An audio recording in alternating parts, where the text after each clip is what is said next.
अस्सलाम वालेकुम बच्चों।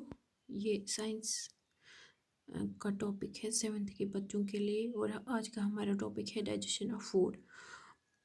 डाइजेशन ऑफ फूड स्टार्ट हो जाती है माउथ में, क्योंकि माउथ एलिमेंट्री कैनाल का पहला पार्ट है। तो माउथ में जब फूड चला जाता है तो उस प्रोसेस को बोलते हैं इंजेशन।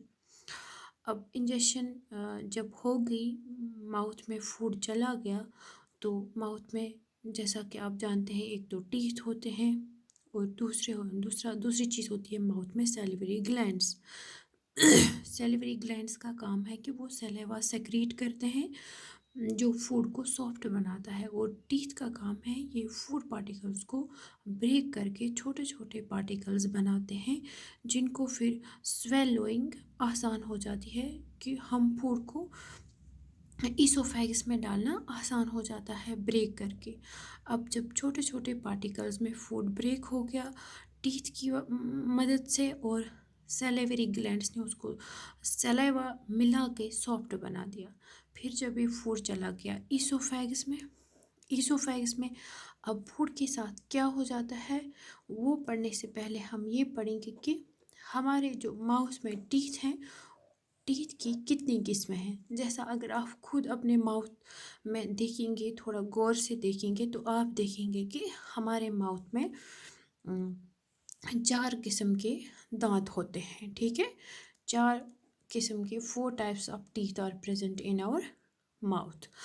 अगर आप गौर से देखेंगे तो आगे वाले जो हमारे दांत होते हैं वो एक तरह के होते हैं, जो साइड्स में होते हैं वो दूसरी शेप में बने हुए होते हैं। फिर जब हमारे वो दांत जिनसे हम चबाते हैं फूड, उनकी भी 2 किस्में हैं, एक थोड़े बड़े हैं और दूसरी टाइप के थोड़े छोटे हैं। पहले हम बात करेंगे जो हमारे आगे वाले दांत हैं, जो हमारे फ्रंट पे जो दिखाई देते हैं, उनको बोलते हैं इंसीजर्स, और जो थोड़े साइड में हैं उनको बोलते हैं कैनाइन्स। जो जिनसे हम च्युइंग करते हैं, फूड चबाते हैं, वो जिनमें वो भी 2 किस्म के हैं, जो थोड़े छोटे छोटे हैं उनको बोलते हैं प्रीमोलर्स और जो बड़े हैं उनको बोलते हैं मोलर्स। इन सारे दांतों का अपना अपना फंक्शन है।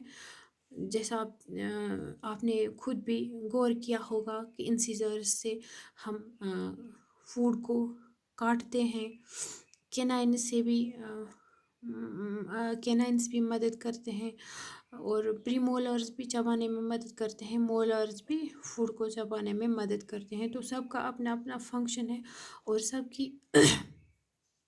अपनी अपनी जगह पे यूज़फुल हैं हमारे लिए। तो ये है दांतों की कितनी किस्में हैं और हमारे मुंह में कितने किस्मों के दांत मौजूद होते हैं।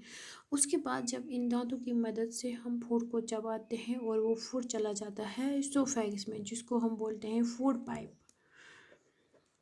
और फूड पाइप में क्या होता है, फूड पाइप में एक मूवमेंट होती रहती है कंटिन्यूसली। वो फूड पाइप की जो वॉल्स हैं वो मूवमेंट दिखाती हैं, जैसे मशीन थोड़ी थोड़ी चलती रहती है, वैसे ही ये फूड पाइप भी बिल्कुल स्लोली चल रही होती है। और उस चलने की वजह से फूड को एक तो थोड़ा और ये सॉफ्ट और छोटे छोटे पार्टिकल्स में ये ब्रेक होता जाता है और इसमें ब्रेकेज हो जाती है, और उसके बाद इस मोमेंट की वजह से ये फूड आगे आगे भी चला जाता है स्टोमक की तरफ। एक तो ब्रेक भी होता है छोटे छोटे पार्टिकल्स में, और दूसरा ये आगे आगे भी चला जाता है स्टोमक में पहुंचने के लिए। तो फूड पाइप में जो मोमेंट होती है वो उसके 2 काम होते हैं।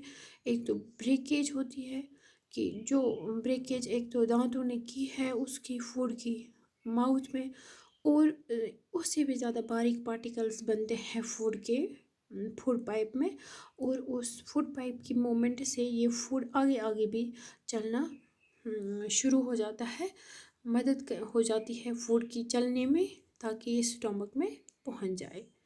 और फिर स्टोमक में फूड के साथ क्या हो जाता है वो इंशाल्लाह हम अगले लेक्चर में पढ़ेंगे।